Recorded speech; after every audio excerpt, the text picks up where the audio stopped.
کالذین من قبلکم کانوا اشد منکم قوۃ واکثر اموالا واولادا، اور تمہاری مثال تو تمہارے پہلے جیسے لوگوں کی طرح ہے۔ کانوا اشد منکم قوۃ واکثر اموالا واولادا، تمہیں اولاد کی کثرت پر اور تھوڑے مال پر جو یہ فخر ہے، تم سے پہلے جو اللہ کی نافرمان قومیں گزری ہیں، اللہ نے تم سے زیادہ انہیں مالی قوت بھی عطا کی تھی اور افرادی قوت بھی عطا کی تھی، لیکن مال کا زیادہ ہونا، گاڑی بنگلے کا آ جانا، اس کی یہ دلیل نہیں ہوتی کہ اللہ تم سے راضی ہے۔ یہ یہاں پر یہ بیان کیا جا رہا ہے کہ منافقین مالدار تھے، لیکن مالدار ہونے کے باوجود اگر ایمان پر صادق نہیں ہے تو یہ مال و دولت، یہ افرادی قوت سب بیکار ہے۔ تو آج کے دور کے اندر اگر کوئی مالدار آدمی ہے، وہ یہ نہ سمجھے کہ اس پر اللہ کی رحمت برس رہی ہے۔ اگر وہ پیسے بنا رہا ہے تو اس کا مطلب ہے اللہ اس سے راضی ہے۔ کتنے پیسے بنانے والے ایسے ہیں جن کو اللہ کی رحمت پر سے کوئی حصہ نہیں پہنچتا ہے۔ تو اگر آپ کے گھر کے معاملات بہت اچھے چل رہے ہیں، آپ پیسہ بنا رہے ہیں، پیسہ برس رہا ہے آپ پر،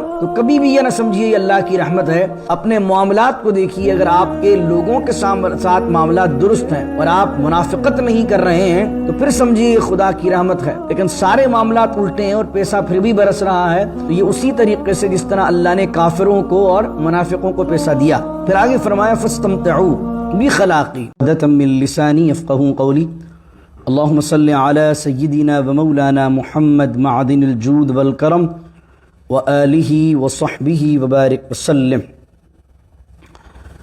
المنافقون والمنافقات بعضهم من بعض يأمرون بالمنكر وينهون عن المعروف ويغضون أيديهم نسوا الله فنسيهم ان المنافقین هم الفاسقون۔ صدق اللہ مولانا العظیم۔ الحمدللہ 10ویں سپارے کے 3 کوارٹر مکمل ہو چکے ہیں اور ہم لاسٹ کوارٹر کے پہلے رکوع کا آج آغاز کر رہے ہیں۔ سورہ توبہ کی آیت نمبر 67 آپ کے سامنے میں نے تلاوت کی ہے اور 10ویں سپارے کا 15 رکوع کا آغاز ہے۔ اس میں اللہ رب العزت منافقوں کا ذکر کرتا ہے اور فرماتا ہے المنافقون والمنافقات بعضهم من بعض، منافق مرد اور منافق عورتیں بعضهم من بعض، یہ آپس میں ایک دوسرے کے ساتھ ہیں، آپس میں ان کی یونٹی ہے۔ یأمرون بالمنکر، مسلمان کو حکم کیا ہے؟ یأمرون بالمعروف وینہون عن المنکر، اچھائی کا حکم دینا اور برائی سے منع کرنا، یہ ایمان کے دعوے دار کی ذمہ داری۔ لیکن ان منافقوں کے لیے اللہ فرماتا ہے یہ کیا کرتے ہیں؟ یأمرون بالمنکر، یہ حکم دیتے ہیں منکر کا، برائی کا، وینہون عن المعروف، اور یہ منع کرتے ہیں برائی بھلائی سے، ویغضون ایدیہم، اور تیسری چیز ان میں یہ ہے کہ یہ اپنے ہاتھوں کو باندھے رکھتے ہیں، بند رکھتے ہیں، یعنی کنجوس اور بخیل ہیں۔ نسوا اللہ فنسیہم، اور انہوں نے اللہ کو بلا دیا ہے، اور فنسیہم اس کا ترجمہ لغوی تو یہ ہوگا اللہ نے انہیں بھلا دیا ہے، لیکن اللہ بھولنے سے پاک ہے۔ فنسیہم کا ترجمہ یہ کیا کہ اللہ نے انہیں ہدایت کی توفیق سے محروم کر دیا۔ ان المنافقین هم الفاسقون، اور بے شک یہ جو منافقین ہیں یہی فاسق لوگ ہیں۔ اس آیت کے تحت مفسرین نے لکھا ہے کہ یہاں پر وہ منافقہ عورتیں جو مدینۃ المنورہ میں اپنے شوہروں کے ساتھ تھیں، ان کو بھی یہ کہا کہ کہیں کل قیامت کے دن وہ یہ عذر پیش نہ کریں کہ ہمارے گھر کا سربراہ کیونکہ منافق تھا تو ہم نے اس کو سپورٹ کیا کیونکہ ہم تو اس کے انڈر میں آتے تھے۔ اللہ رب العزت نے یہاں یہ بیان فرمایا ہر شخص اپنے معاملات کا انڈیویجولی ذمہ دار ہے۔ اور دوسری چیز آگے جو تیسری بات فرمائی وَيَغْبِدُونَ أَيْدِيَهُمْ، کہ وہ بخیل ہیں منافق، تو مفسرین لکھتے ہیں کہ آدمی اور مرد کو بخل پر جو ابھارتی ہے اور مال کا جو لالچ پیدا کرتی ہے وہ اکثر عورت ہوتی ہے جو مال و دولت کے لالچ کو مرد کے دل میں پیدا کرتی ہے۔ کتنے ہی لوگ آپ کو ملیں گے نہ اچھا پہنیں گے، نہ اچھا اوڑھیں گے، نہ اچھا کھائیں گے، لیکن انہیں مال کی لالچ بہت ہوگی۔ کس کی وجہ سے ہوتی ہے؟ بچوں کی وجہ سے، بیوی کی وجہ سے۔ عورت ہوتی ہے جو پش کرتی ہے حرام پر۔ کتنے لوگ ہیں جو رشوت اس لیے لیتے ہیں کہ ان کے گھر والوں نے لمبی لمبی فرمائشیں کی ہوئی ہیں اور ان کی عورتیں لالچی ہیں۔ تو عورت چاہے تو اپنے آدمی کو دیندار بنا دے، اور عورت چاہے تو اپنے آدمی کو جو ہے وہ سود خور بنا دے، فراڈ خور بنا دے، اور یہ حرام کاری کی طرف لے جائے۔ تو عورت کا بہت بڑا رول ہوتا ہے۔ تو اللہ رب العزت نے یہی فرمایا المنافقون والمنافقات بعضهم من بعض، یہ ایک دوسرے میں سے ہیں۔ پھر اللہ رب العزت نے ان تین برائیوں کو بیان کرنے کے بعد فرمایا وعد اللہ المنافقین والمنافقات، اور اللہ نے منافق مردوں سے، والمنافقات اور منافق عورتوں سے، والکفارہ اور کافروں سے، نارا جہنم خالدین فیہا، جہنم کی آگ کا وعدہ کیا ہوا ہے، اور خالدین فیہا، اور یہ اس میں ہمیشہ رہیں گے، ہی حسبہم، اور یہ عذاب انہیں کافی ہوگا، ولعنہم اللہ، اور اللہ کی لعنت ہے ان پر، ولہم عذاب مقیم، اور ہمیشہ رہنے والا ان کے لیے عذاب ہے۔ پھر اللہ رب العزت ڈائریکٹلی خطاب کرتا ہے منافقوں سے، کالذین من قبلکم کانوا اشد منکم قوۃ واکثر اموالا واولادا، اور تمہاری مثال تو تمہارے پہلے جیسے لوگوں کی طرح ہے، کانوا اشد منکم قوۃ واکثر اموالا واولادا، تمہیں اولاد کی کثرت پر اور تھوڑے مال پر جو یہ فخر ہے، تم سے پہلے جو اللہ کی نافرمان قومیں گزری ہیں، اللہ نے تم سے زیادہ انہیں مالی قوت بھی عطا کی تھی اور افرادی قوت بھی عطا کی تھی، لیکن مال کا زیادہ ہونا، گاڑی بنگلے کا آ جانا، اس کی یہ دلیل نہیں ہوتی کہ اللہ تم سے راضی ہے۔ یہ یہاں پر یہ بیان کیا جا رہا ہے کہ منافقین مالدار تھے، لیکن مالدار ہونے کے باوجود اگر ایمان پر صادق نہیں ہے تو یہ مال و دولت، یہ افرادی قوت سب بیکار ہے۔ تو آج کے دور کے اندر اگر کوئی مالدار آدمی ہے، وہ یہ نہ سمجھے کہ اس پر اللہ کی رحمت برس رہی ہے۔ اگر وہ پیسے بنا رہا ہے تو اس کا مطلب ہے اللہ اس کے راضی ہے۔ کتنے پیسے بنانے والے ایسے ہیں جن کو اللہ کی رحمت پر سے کوئی حصہ نہیں پہنچتا ہے۔ تو اگر آپ کے گھر کے معاملات بہت اچھے چل رہے ہیں، آپ پیسہ بنا رہے ہیں، پیسہ برس رہا ہے آپ پر، تو کبھی بھی یہ نہ سمجھیے یہ اللہ کی رحمت ہے۔ اپنے معاملات کو دیکھیے، اگر آپ کے لوگوں کے ساتھ معاملات درست ہیں اور آپ منافقت نہیں کر رہے ہیں تو پھر سمجھیے یہ خدا کی رحمت ہے۔ لیکن سارے معاملات الٹے ہیں اور پیسہ پھر بھی برس رہا ہے، تو یہ اسی طریقے سے جس طرح اللہ نے کافروں کو اور منافقوں کو پیسہ دیا۔ پھر آگے فرمایا فاستمتعوا بخلاقی، تو جو اللہ نے ان کافروں کو پیسہ دیا، مال دیا، تو انہوں نے بخلاقہم اپنے حصے سے فائدہ اٹھایا۔ فاستمتعتم بخلاقکم، تو تمہیں بھی جو اللہ نے دیا زندگی میں تم بھی مزے اڑا لو۔ یہ اللہ ان سے تنبیہ کر رہا ہے، دھمکی آمیز انداز ہے۔ یہ جتنا مال و دولت پر تم پھیل رہے ہو، جس طرح ان پہلی والی قوموں نے اپنی مال و دولت پر فخر کیا اور مزے کیے ابتدا کے اندر، تو تم بھی مزے کر لو۔ کما استمتع الذین من قبلکم، جیسا کہ تم سے پہلے والے اس بخلاقہم اپنے حصے سے لطف اندوز ہوئے۔ وخذتم کالذی خاضوا، اور تم بھی اس طرح کی بیکار بحث باقی باتیں کرتے ہو، دین پر اعتراض کرتے ہو، کالذی خاضوا، جس طرح وہ بحث کیا کرتے تھے۔ تو اولئک حبطت اعمالہم فی الدنیا والآخرہ، تو ان تمام کے اعمال دنیا کے اور آخرت کے اللہ نے برباد کر دیے۔ کوئی نیکی دنیا میں کی بھی تھی تو اس منافقت کی وجہ سے اللہ نے سارے اعمال برباد کر دیے۔ وَأُولَئِكَ هُمُ الْخَاسِرُونَ، اور آدمی یہ سوچتا ہے کہ دولت ہے تو نقصان میں نہیں ہے، اللہ کہتا ہے جو ایمان میں نہیں ہے وَأُولَئِكَ هُمُ الْخَاسِرُونَ، اصل میں خسارے میں، نقصان میں وہ ہے۔ الم یأتہم، اب اللہ پوچھتا ہے الم یأتہم نبأ الذین من قبلہم، کیا ان کے پاس ان سے پہلے قوموں کی خبریں نہیں آئیں؟ وہ قومیں کون سی ہیں؟ قوم نوح وعاد وثمود۔ قوم نوح کی خبر نہیں آئی ان کے پاس کہ ان کے ساتھ اللہ نے کیا کیا؟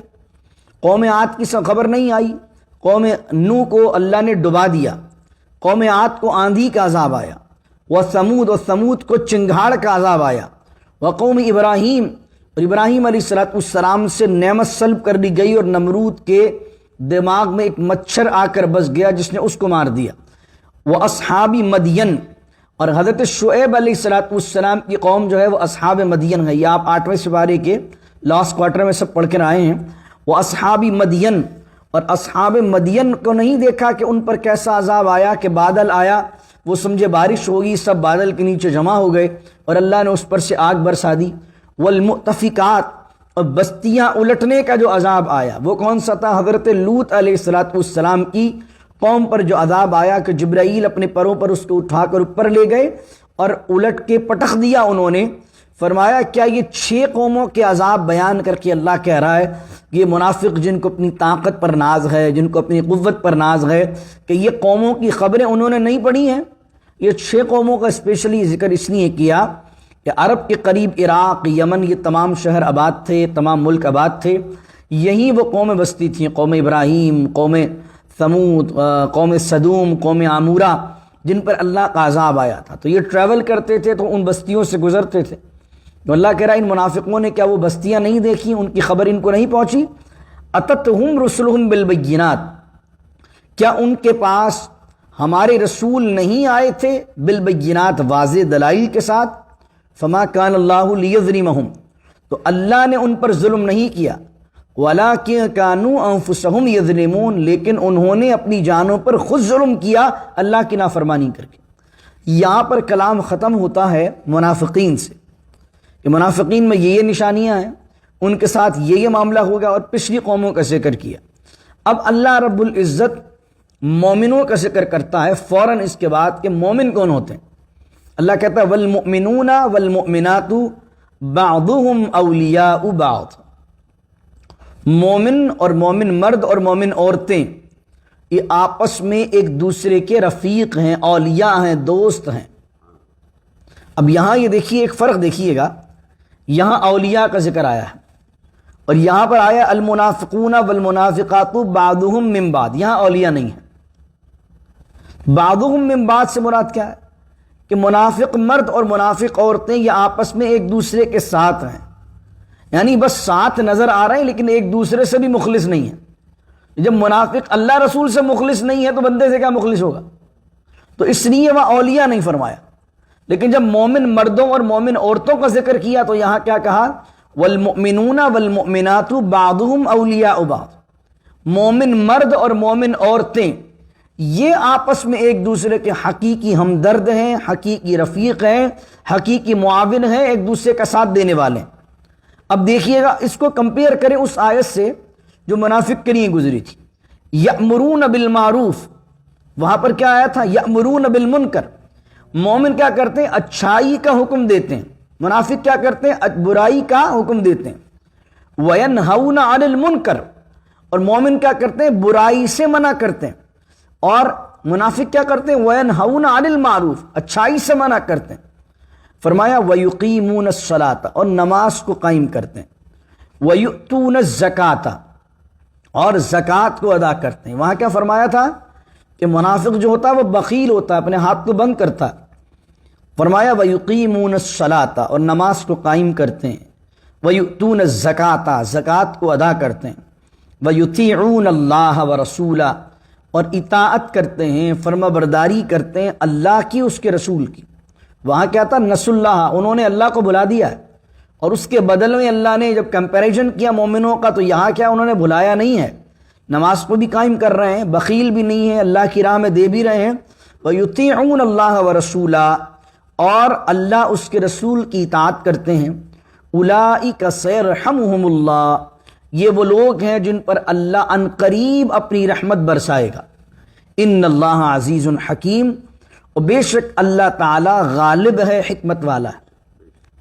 ان دونوں آیتوں کو دیکھیے اور دعا کیجئے، یہ جو آیت پڑھی ہے میں نے ربنا جعلنا منہم، یہ جن مومنوں کا ذکر کیا اللہ نے، اللہ ان میں ہمیں شامل کر دے۔ اب ایک لمحے کو سوچئے ان دونوں چیزوں کے بارے میں اور اپنے اپنے آپ پر غور کیجئے کہ ہم میں کن کی نشانیاں ہیں۔ ہم اچھائی کا حکم دیتے ہیں، ہم کیا برائی سے منع کرتے ہیں، یا ہماری نشانی وہ منافقوں کی طرح ہے کہ جو اچھا کام کر رہا ہو اس کے کام میں روڑے اٹکاتے ہیں، برائی کرنے والے کو برائی سے منع نہیں کرتے، بخیل ہیں، اللہ کی راہ میں مال ہم سے نہیں نکلتا ہے، اور اللہ کی نافرمانی کام کرتے ہوئے بھی اللہ میں یاد نہیں آتا تو اللہ کو بلایا ہوا بھی ہم نے۔ تو ایک ایک لمحے کو غور کریں گے تو نشانیاں تو ساری منافقوں والی ہیں، اور ہم سوچ کر رہے ہیں کہ مومن ہیں۔ اللہ تعالیٰ، ہم ویسے تو منافق نہیں ہیں، منافق کی بھی 2 قسمیں، ایک منافق وہ ہے کہ جو قلبی طور پر جو حضور کے زمانے پہ پائے جاتے تھے کہ جن کا دل اسلام پر راضی نہیں تھا، لیکن ایک منافق جو سیکنڈ کیٹیگری کا وہ یہ ہے کہ اس کا اسلام پر دل راضی تو ہے لیکن اس کے اعمال سارے کے سارے منافقوں والے. نبی کریم علیہ الصلوۃ والسلام نے فرمایا منافق کی 3 نشانیاں: بات کرے جھوٹ بولے، وعدہ کرے تو وعدہ خلافی کرے، جھگڑا کرے تو گالی دے. یہ 3 نشانیاں بیان کی تو کہا یہ منافق کی ایک قسم ہے جس میں نشانیاں جو ہیں وہ منافقوں والی ہیں. جھوٹی قسمیں کھائے، منافق کی نشانی. تو اگر آپ ان کو دیکھیں تو یہ علامتیں ہمارے اندر کیا مومنوں والی پائی جا رہی ہیں کہ منافقوں والی پائی جا رہی ہیں. اگر ہمارا کوئی بچہ دین کی طرف آ رہا ہے تو ہم اس کو اچھائی کا حکم دینے کے بجائے، اس کو انکریج کرنے کے بجائے ہم یہ کہتے ہیں بیٹا ابھی یہ تمہاری عمر ہے کہ مولوی بننے کی، چھوڑ ابھی تو لائف انجوائے کرو، بوڑھا ہونا تو آ جانا مسجد.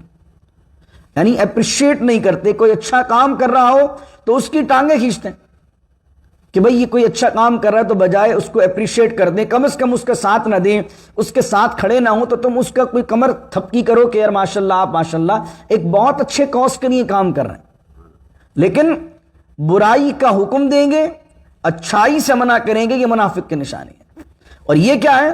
یأمرون بالمعروف، اچھائی کا حکم دینا، برائی سے منع کرنا. وَيُقِيمُونَ الصَّلَاةَ، نماز کو قائم کرنا. وَيُؤْتُونَ الزَّكَاةَ، زکوٰۃ کو ادا کرنا. وَيُطِيعُونَ اللَّهَ وَرَسُولَهُ، اللہ رسول کی اطاعت کرنا. یہ لوگ ہیں ان پر برسے گی اللہ کی رحمت. اور اس سے پہلے کیا کہا؟ مومن مرد اور مومن عورتیں آپس میں ایک دوسرے کی سپورٹیو ہوتی ہیں.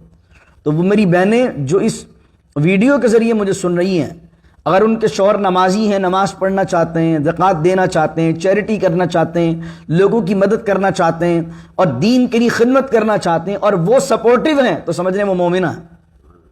اور اگر وہ ہماری وہ بہنیں جو اپنے شوہروں کے دین کے کام کرنے کی وجہ سے وہ ان سے لڑتی ہیں اور ان کا سپورٹ نہیں کرتی ہیں، وہ بیویاں کہ جو اپنے شوہروں سے ناراض رہتی ہیں کہ شوہر جو ہے وہ دین کے کاموں میں اتنے زیادہ کیوں مشغول ہو گئے، اتنے زیادہ کیوں دین کے معاملات میں انوالو ہیں، تو وہ سوچ لیں کہ وہ کس لحاظ سے سپورٹیو ہیں.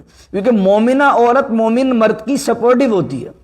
اس لیے نبی کریم علیہ السلام نے فرمایا دنیا متاع ہے، یعنی استعمال کی چیز ہے، اور دنیا میں اللہ کی سب سے بڑی نعمت اگر بندے کے پاس ہے تو اچھی اور نیک بیوی ہے. سب سے بڑی نعمت اللہ کی.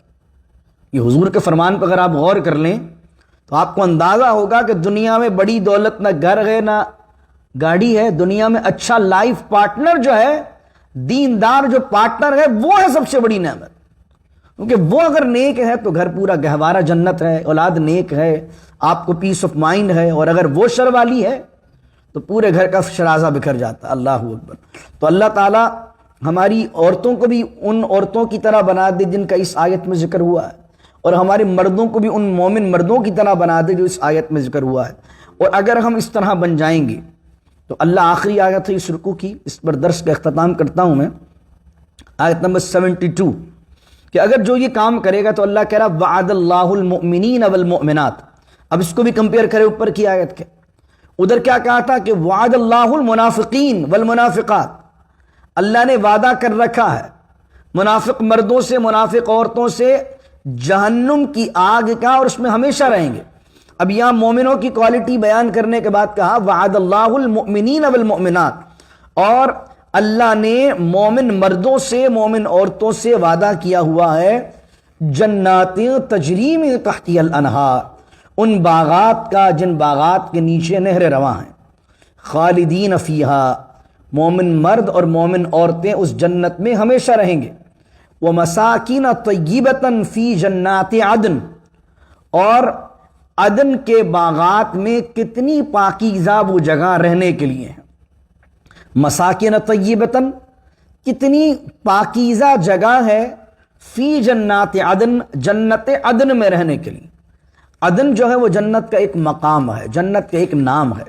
اور حضور علیہ السلام نے فرمایا عدن جنت کا وہ محل ہے، جنت کی وہ وادی ہے جو پوری کی پوری اللہ نے ڈائمنڈ سے بنائی ہوئی، اور اس کی جو دیواریں ہیں، اس کی جو والز ہیں، وہ یاقوت و مرجان سے بنی ہوئی. فی جنات عدن، اور جنات عدن انہیں دی جائے گی. اور اللہ آگے کیا کہہ رہا، کتنی خوبصورت آیت ہے، وَرِضْوَانٌ مِّنَ اللَّهِ اکبر. اور ان سب سے بڑی جو چیز ہے، جو اکبر چیز ہے، وہ کیا ہے؟ وہ یہ ہے کہ ان مومن اور مومنوں سے اللہ نے یہ وعدہ کیا ہوا ہے کہ اللہ کا رضوان انہیں ملے گا، یعنی اللہ ان سے راضی ہو جائے گا. وردوان من اللہ، اللہ کی طرف سے سب سے بڑی جو چیز انہیں پہنچے گی، وردوان من اللہ اکبر، اور اللہ کی رضا ان کو پہنچے گی۔ اللہ کہہ رہا ذالک هو الفوز العظیم، فوز مانے کامیابی، ذالک هو الفوز العظیم۔ اگر سکسیس کی میننگ جاننا چاہتے ہو تو سکسیس بڑی تو یہ ہے، دنیا کی دولت، دنیا پرستی سکسیس نہیں ہے۔ سکسیس یہ ہے کہ جنت کے تم حقدار بن جاؤ اور اللہ تم سے راضی ہو جائے۔ اللہ اکبر۔ کل بروز قیامت جب جنتی جنت میں جائیں گے، یہ رکوع ہو گیا 15واں الحمدللہ، کل انشاءاللہ 16واں رکوع پڑھیں گے۔ حضور علیہ السلام نے فرمایا کل جب جنتی جنت میں جائیں گے اور اللہ انہیں محلات عطا کرے گا، اللہ انہیں باغات عطا کرے گا، جنت کی نعمتوں سے وہ سراب ہوں گے، تو اللہ ان سے پوچھے گا کہ کیا تم اپنے رب کی طرف سے ملنے والی نعمتوں پر راضی ہو؟ تو جنتی کہیں گے مالک تو نے تو ہمارے گمان سے بڑھ کر تو نے ہمیں نعمتیں عطا فرمائی۔ تو اللہ رب العزت فرمائے گا کہ اس سے بھی بڑھ کر کوئی نعمت میں تمہیں نہ دوں؟ تو اتنی نعمتوں کی برسات دیکھ کر کہیں گے کیا مالک اس سے بھی بڑی کوئی نعمت ہے تیری؟ تو اللہ فرمائے گا ہاں، اس سے بڑی نعمت یہ ہے کہ میں آج تم سے یہ اعلان کرتا ہوں کہ میں تم سب جنتیوں سے راضی ہوں اور میں اب کسی سے بھی ناراض نہ ہوں گا۔ یہی وردوان من اللہ اکبر ہے۔ اللہ سے دعا کریں ربنا اجعلنا منہم، اے اللہ اس آیت میں جن مومن مردوں سے، جن مومنہ عورتوں سے تو نے وعدہ کیا ہے، ہمیں بھی ہمارے گھر والوں کو بھی ان میں شامل کر لیں۔ اللہ تو ہم سے اس دنیا میں ہمیشہ کے لیے راضی ہو جا، الہی ہم سے کبھی بھی ناراض نہ ہونا، اور ہمیں جنات عدن عطا فرما، جنت الفردوس عطا فرما۔ نبی کریم علیہ السلام نے فرمایا جنت کے 100 لیولز ہیں، 100 درجات ہیں، ان میں سب سے بڑا جو درجہ ہے وہ ہے فردوس، اور جب بھی تم دعا مانگو جنت کے لیے تو اللہ سے فردوس مانگو، تو اللہ تعالی ہمیں جنت الفردوس عطا فرمائے، اور جنت الفردوس میں اپنے حبیب صلی اللہ علیہ وسلم کا پڑوس عطا فرمائے۔ لیکن جنت کیسے عطا ہوگی، جنت کیسے ملے گی؟ جب جنتیوں والے ہم کام کریں گے۔ تو اگر خدا نہ خواستہ ہم میں اگر وہ علامتیں ہیں جو منافقوں والی ہیں تو کوشش کریں، آج توبہ کریں۔ اللہ تعالیٰ اگر ہم میں کوئی ایسی عادت موجود ہے جس کا تعلق نفاق سے ہے، اس قرآن کی برکت سے، ان مومنوں کی برکت سے جن کا ذکر تو نے اپنے کلام میں کیا ہے، اللہ اس عادت کو چھڑا دے، اس عادت کو ہم سے دور کر دے۔ اور مالک جو مومنوں کی اور صالحین کی اور تیرے پیاروں کی نشانیاں تو نے بیان کی ہیں، مالک کریم اپنے کرم سے، اپنے فضل سے ان علامتوں کو، ان عادتوں کو ہمیں اپنانے کی توفیق عطا فرما، اور ہماری عورتوں کو بھی، ہماری بچیوں کو بھی، ہماری بیویوں کو بھی، ہمارے گھر والی عورتوں کو بھی یا رب العالمین وہ مومنہ عورتیں بنا دی جن کا ان آیات میں ذکر ہے، اور دین کے معاملات میں ہمیں ایک دوسرے کا سپورٹیو اور ایک دوسرے کا معاون بننا نصیب فرمائے۔ اللہم ربنا اجعلنا منہم، ربنا تقبل منا انک انت السمیع العلیم، ربنا اتمم لنا نورنا واغفر لنا انک علی کل شیء قدیر۔ ان اللہ وملائکتہ یصلون علی النبی یا ایھا الذین آمنوا صلوا علیہ وسلموا تسلیما۔ اللہم صل علی سیدنا ومولانا محمد معدن الجود والکرم وآلہ وصحبہ وبارک وسلم۔